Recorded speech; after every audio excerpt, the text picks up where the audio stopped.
Money Radio, discussing the business of making and spending money.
Money Radio, discussing the business of making and spending money.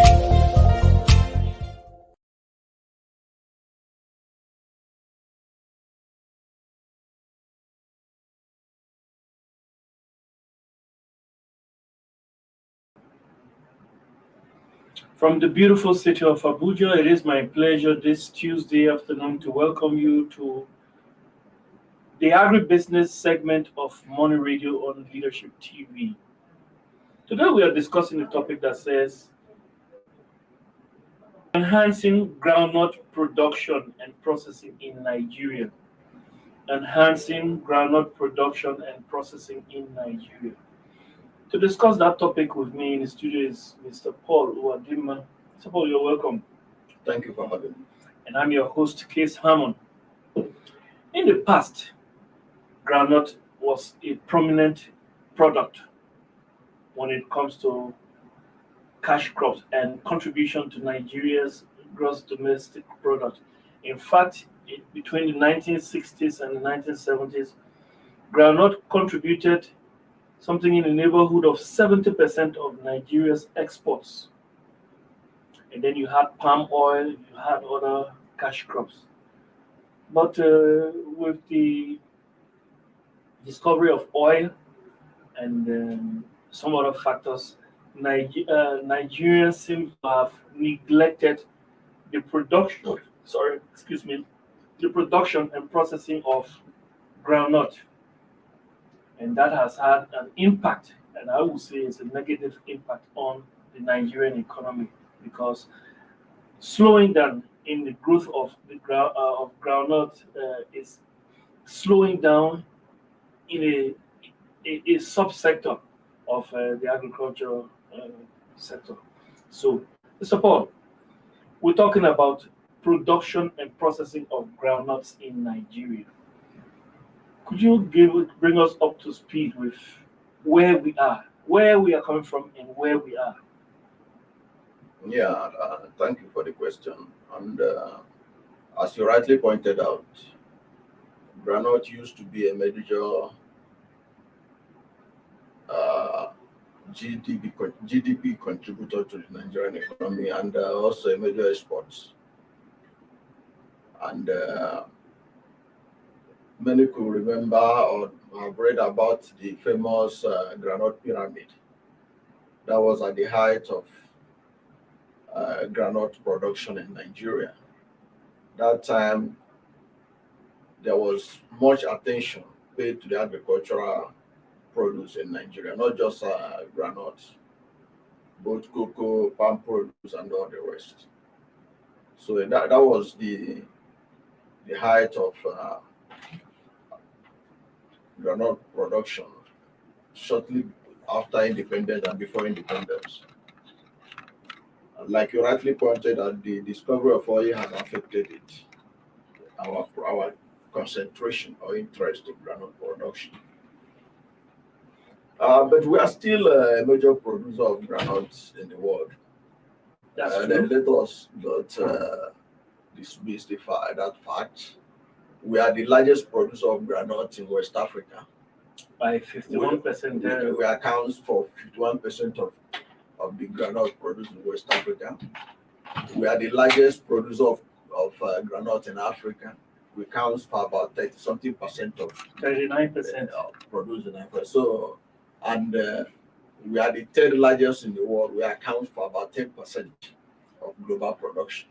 So you can't say that we're doing badly. Yeah, we're not doing badly. We're not doing badly. Granted, but we are not doing the best. We're not doing optimally. We are not doing well in processing and exporting. That is where the problem lies. Because when you talk about the peanut kernel, Nigeria is nowhere to be found, despite our position in production of raw granules. Granules, peanut kernel, we are not anywhere there. If you look at the top 10 countries in the export of peanut kernels, you can't find Nigeria there. You have countries like Argentina, United States, Brazil, China, Sudan, Egypt, Myanmar, and all the rest. We're not in the top 10. Ordinarily, by our position in Africa, West Africa, and in the world, we ought to be up there in terms of export of processed groundnut. That's the peanut kernel. That is where the money is, because it's actually, like we keep on saying, it's in the adding of value of agricultural produce that you actually make the money. It's not in the raw agricultural produce. Yeah. The person who produce yam and the person that process yam are not going to have the same economic return. Oftentimes, the farmer is marginalized, but at the expense of the person who added value to the produce. So that is the same thing happening to our agricultural produce. We are not taking advantage of the peanut kernel market in the world to be among the leaders in the export of peanut kernels. So that's where I think we have a challenge. That's where we need to do something. And of course, we also need to increase our productivity. If we are producing only 10% and we are the third largest in the world, it means that if we are to increase our productivity a little bit, we can actually be the best or the highest producer in the world. So there's a lot of opportunity for improvement. We have not done badly, despite the fact that we no longer have groundnut pyramids. We are still growing enough groundnut in this country to be the largest producer in West Africa, sub-region, and in Africa, and the third largest in the world. Yeah, we'll come to the issue of the groundnut pyramids, but there are one or two issues I would like to bring up. You know, Nigeria is the largest producer by far in Africa. There are some countries that depend on the production and value addition of groundnut only. I'll give you an example. A small West African country, Gambia. It's a beautiful tourism site, and people flock to that country.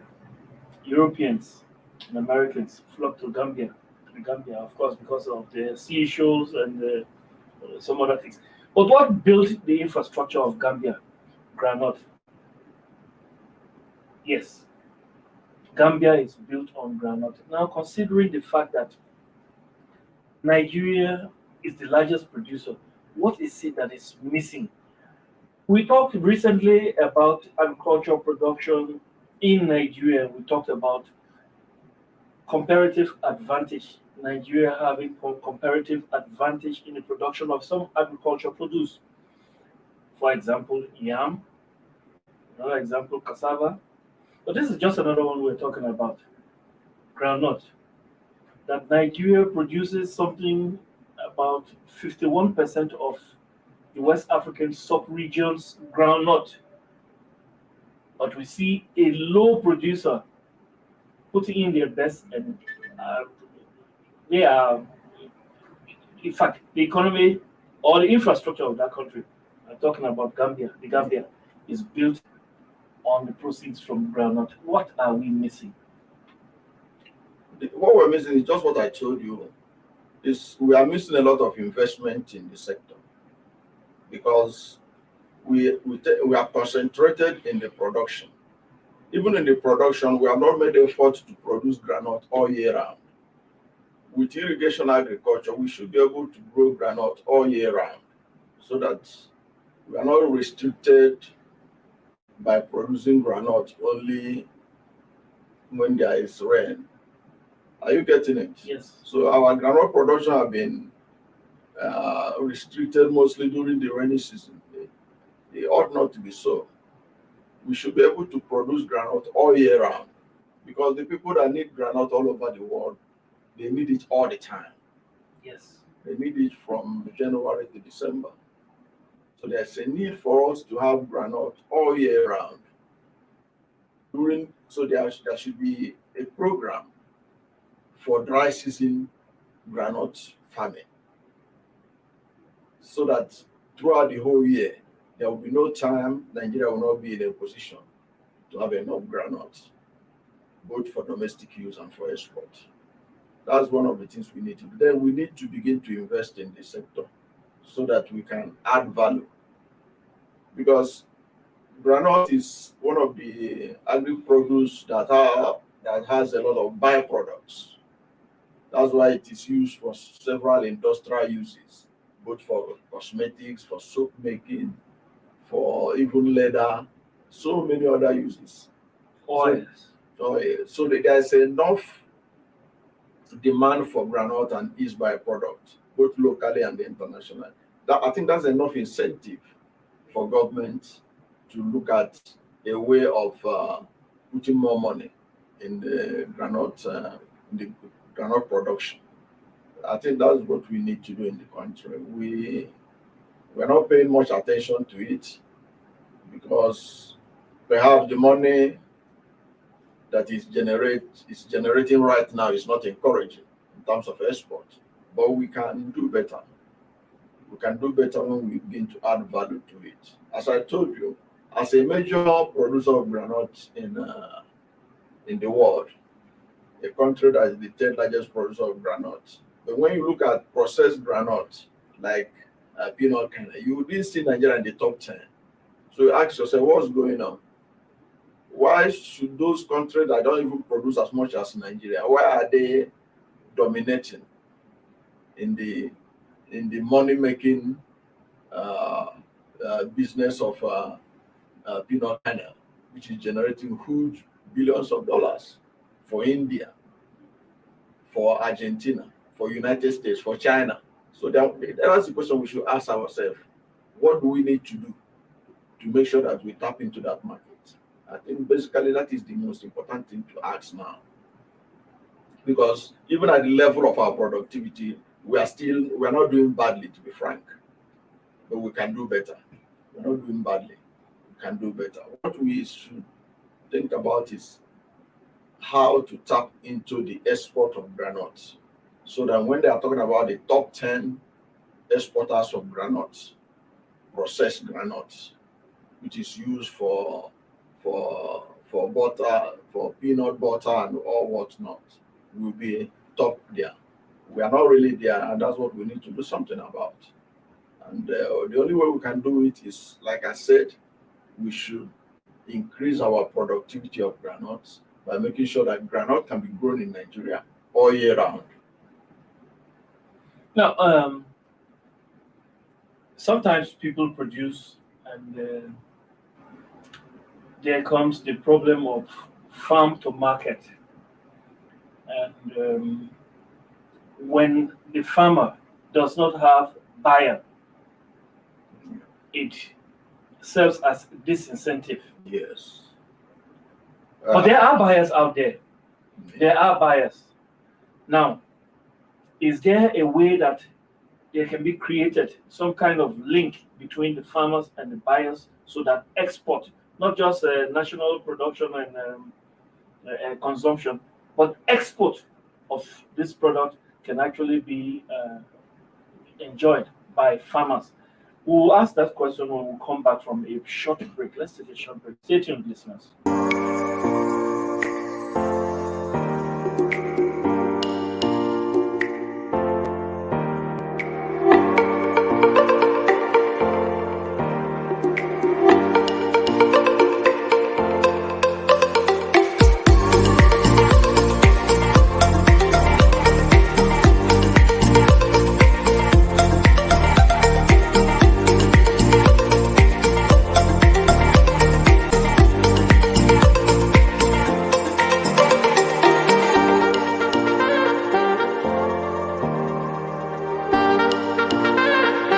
For sponsorship and advert placements, please contact 080-3688-6158. Last Word Leadership Podcast Studio. You have the last word.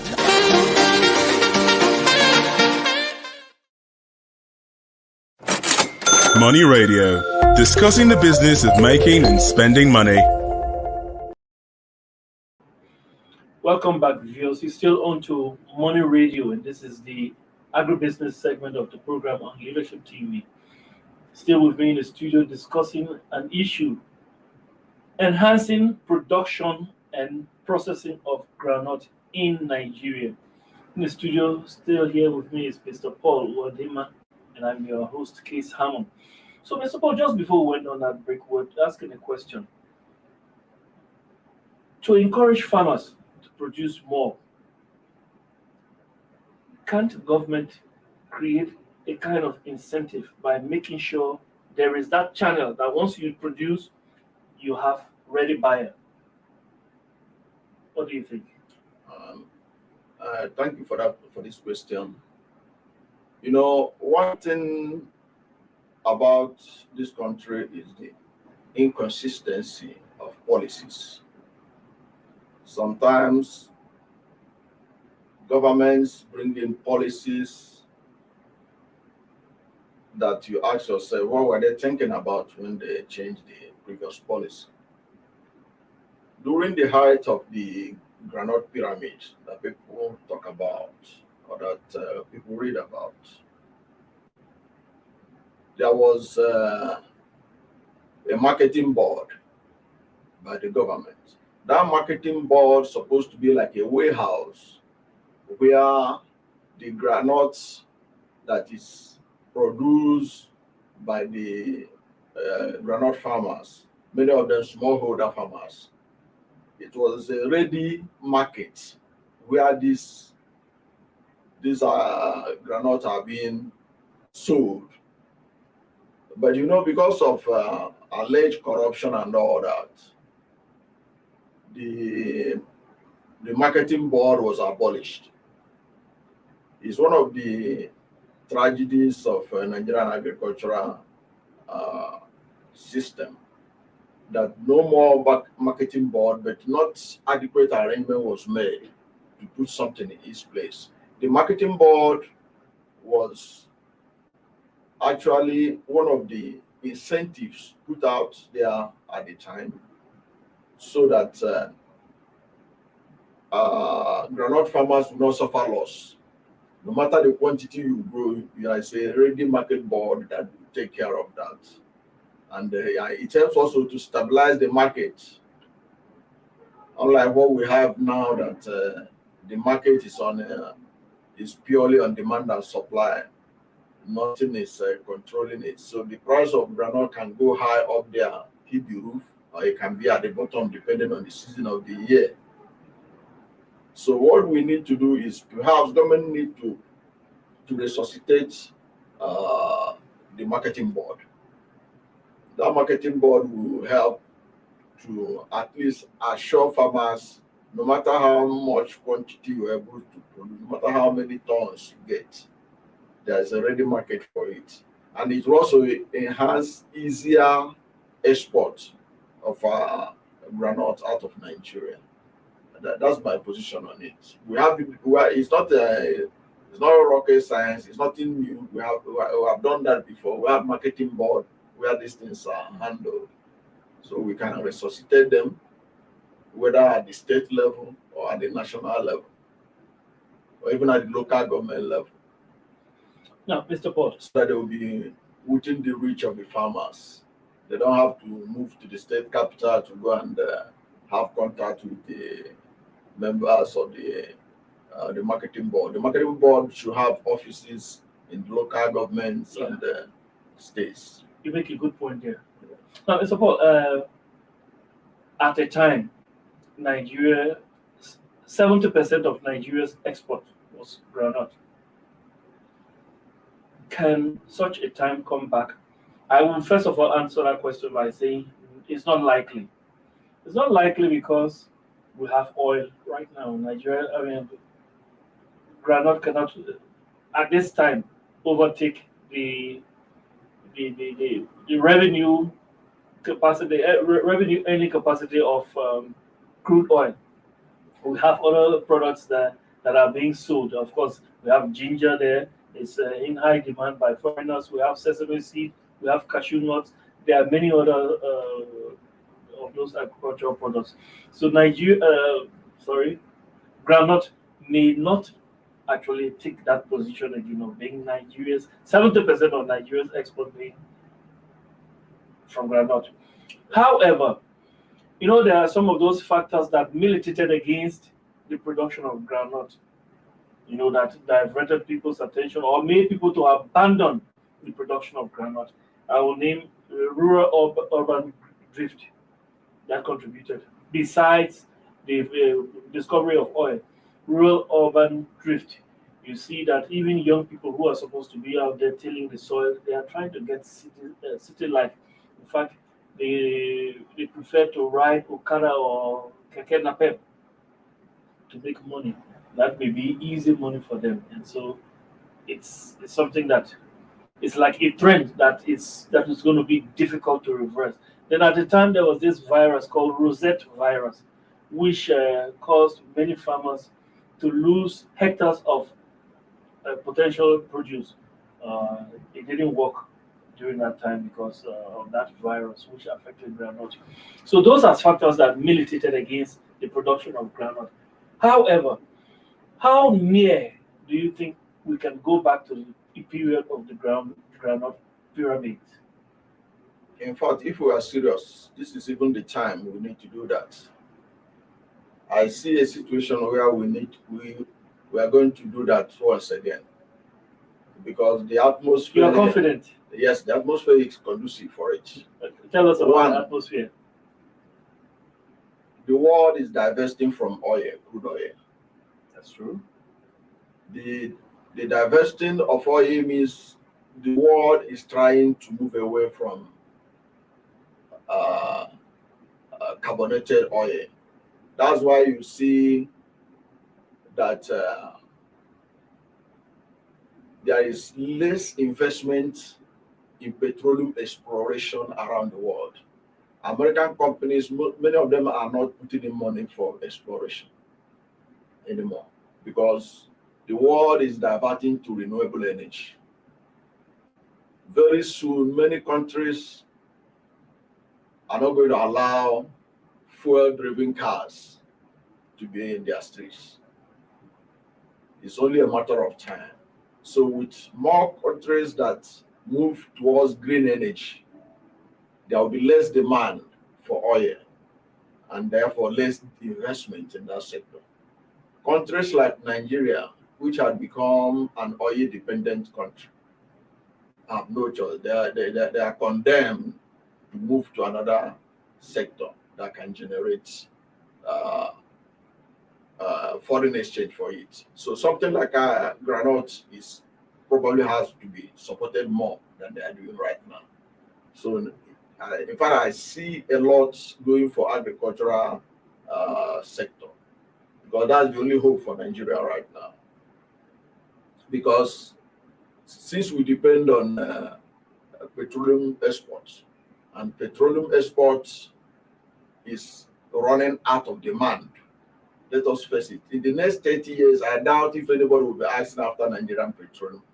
I don't know. But if you look at the projections from renewable energy experts, even some of the agreements that federal government has signed, because when you see the president going to France to sign some of these environmental accords and stuff, we are actually signing that we are going to stop the things that will lead us to release more carbon dioxide to the atmosphere.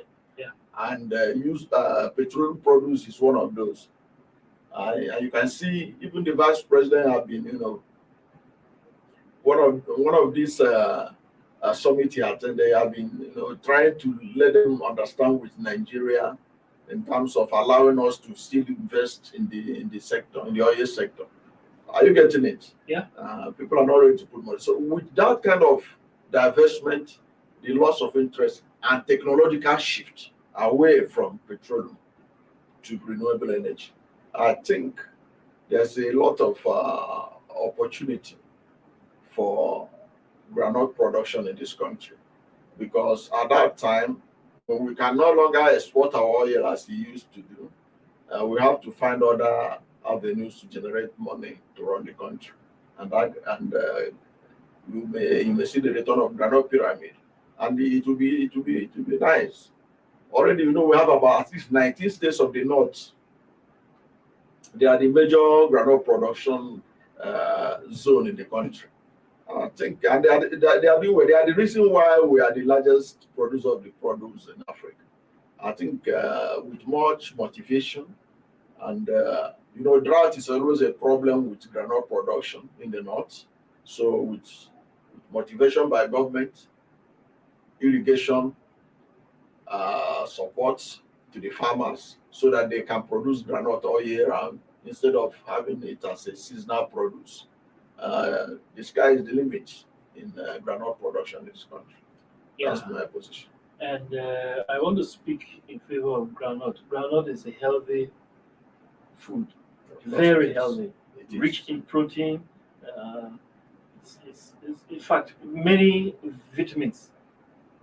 Yes, and groundnut is just rich. If you doubt, you can go and Google it. You have a flood of information out there, and you know that groundnut is one of those healthy products from the soil that we can invest in.